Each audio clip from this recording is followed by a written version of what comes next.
The text message glowed in the darkness. "We need to talk."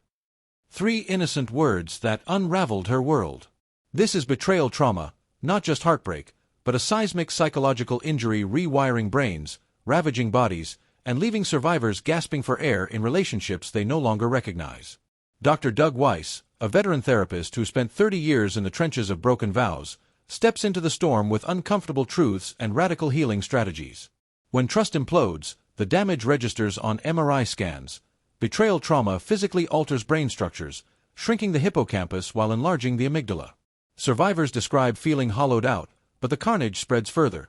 Disrupted cortisol levels trigger autoimmune flare-ups, sleepless nights morph into arrhythmias, constant vigilance exhausts adrenal glands until collapse. It's not depression, it's neurological injury, Weiss insists. Like combat veterans, betrayed partners develop hypervigilance, scanning for micro-expressions, decoding phone glances, smelling unfamiliar perfumes on collars. The relational toll is apocalyptic. Parents become emotionally unavailable ghosts, children act out with unexplained rage, and friendships fracture when well-meaning advice ignores the psychological quicksand. One client's hands shook for months after discovering her pastor husband's double life. "I couldn't hold my daughter," she confessed. "My body treated everyone as a threat." Dr. Weiss's Colorado Springs clinic operates as a field hospital for relationships decimated by what he terms the unholy trinity: infidelity, sexual addiction, and intimacy anorexia, his groundbreaking term for emotional withholding that starves partners of connection. Unlike traditional counselors, Weiss attacks all 3 fronts simultaneously. For sex addicts, he deploys GPS trackers, financial transparency apps, and radical accountability structures. For victims, he prescribes somatic therapies to calm nervous systems stuck in fight or flight. His most controversial innovation treats intimacy anorexia as severely as substance abuse. Withholders weaponize silence, he states bluntly. A spouse denying eye contact for weeks does more damage than a slap. Consider Mark, a corporate lawyer who hadn't touched his wife in 11 years yet passed every polygraph about affairs. He was chemically faithful but emotionally homicidal, Weiss notes. The clinic's 73% reconciliation rate, triple the national average, explains why even skeptics refer hopeless cases. Like, comment, and subscribe below. Healing starts when we break the silence. Society often judges women who remain after betrayal as weak. Weiss calls them hostages of love.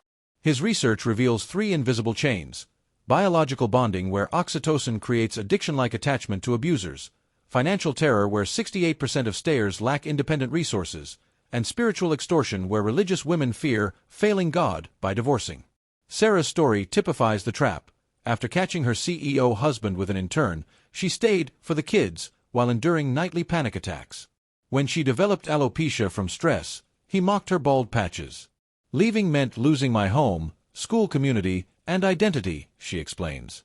Weiss observes these women become master illusionists, baking perfect cupcakes for church while swallowing Xanax.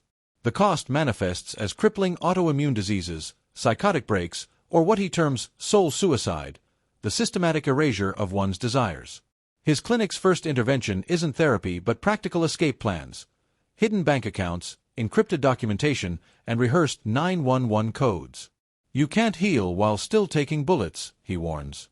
The late Daystar Television founder Marcus Lamb's 2018 confession remains a masterclass in accountability.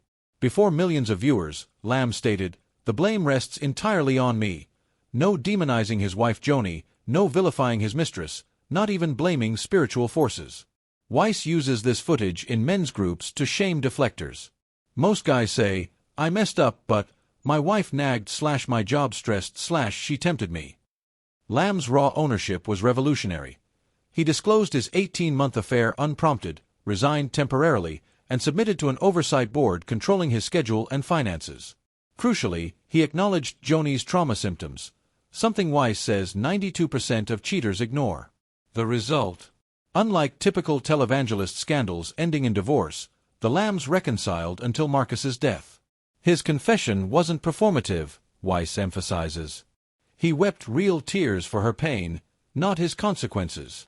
Betrayal's physical violence is medical fact. Weiss's data shows 84% of betrayed women develop thyroid dysfunction within 6 months. Nightly cortisol spikes increase heart attack risk by 40%.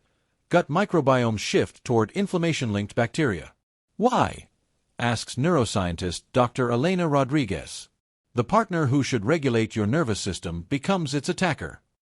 One patient's Fitbit revealed 47 nightly awakenings, her body rechecking if her husband was gone. Others report phantom smells of mistress's perfume or food aversions linked to affair locations. Weiss collaborates with functional MDs on trauma protocols, for magnesium for muscle tremors, vagus nerve stimulators for panic attacks, and supplements to repair brain inflammation. You can't process grief when your cells are screaming, he states. Betrayal's cruelest twist is how it silences victims. Weiss's surveys show 79% feel more alone after disclosure than before. Religious women face double jeopardy. Church friends urge forgiveness while ignoring PTSD symptoms. They brought casseroles but never asked about my night terrors, scoffs Linda, whose elder husband groomed teens. Weiss's work combats this by normalizing visceral reactions, like wanting to key the other woman's car or fantasies about a husband's plane crashing. These aren't sins, they're trauma reflexes, he insists.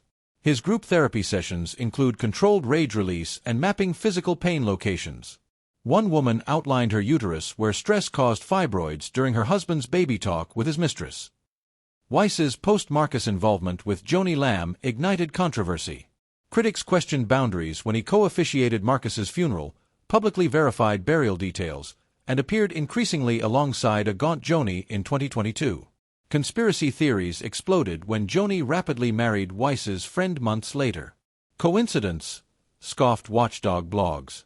Weiss deflects, grief makes people do unconventional things.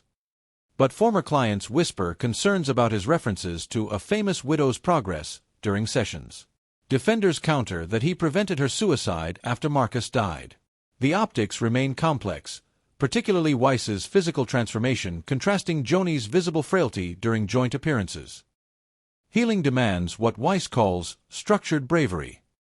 The first phase focuses on somatic stabilization through EMDR therapy and nervous system regulation. Phase 2 requires truth integration, forensic financial audits, full disclosure timelines, and polygraphs if needed. Lies prevent cell healing. Phase 3 rebuilds identity by helping women rediscover desires beyond wife/mother. Carla, 54, exemplifies this.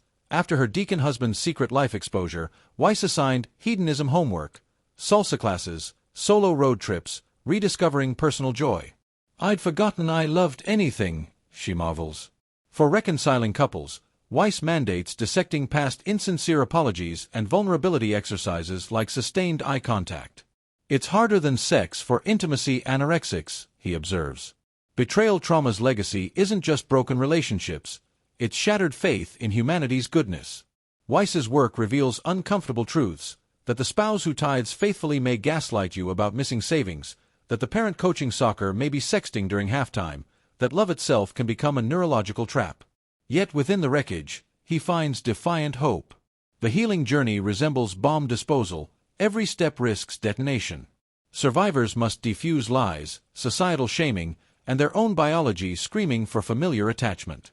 Weiss's success stories share common threads: women reclaiming their bodies through physical empowerment, financial autonomy through forensic accounting, and spirituality through authentic connection rather than toxic institutions. Marcus Lamb's case remains instructive. His radical accountability created space for Joni's healing. Where most cheaters offer cheap remorse, Lamb offered transparent restitution. This distinction fuels Weiss's advocacy for trauma-informed communities, spaces that suspend perpetrators from leadership and fund victim therapy rather than pressuring premature reconciliation. The controversy around Weiss himself underscores a painful reality. Even healers navigate shadows. His boundary challenges with the Lambs reveal how easily rescuers become enmeshed. Yet his clinical innovations save lives. The intimacy anorexia diagnostics now used globally, the betrayal-specific PTSD protocols, the underground support networks thriving despite stigma. Ultimately, betrayal isolates, but healing blossoms in community. It begins when a survivor whispers, "Me too," after church. It grows when therapists refuse to pathologize righteous rage. It triumphs when women like Sarah, once trembling in her marble foyer, lead workshops using Weiss's techniques. The scars remain, but they become compasses, not cages. As one client tattooed on healed wrists, I trusted the wrong person, not the wrong everything. The truth may shatter you, but the pieces hold maps to stronger ground. If this journey into betrayal's aftermath resonated, like this video, share your story below, and subscribe for more raw conversations about healing's messy, magnificent path. You aren't walking alone.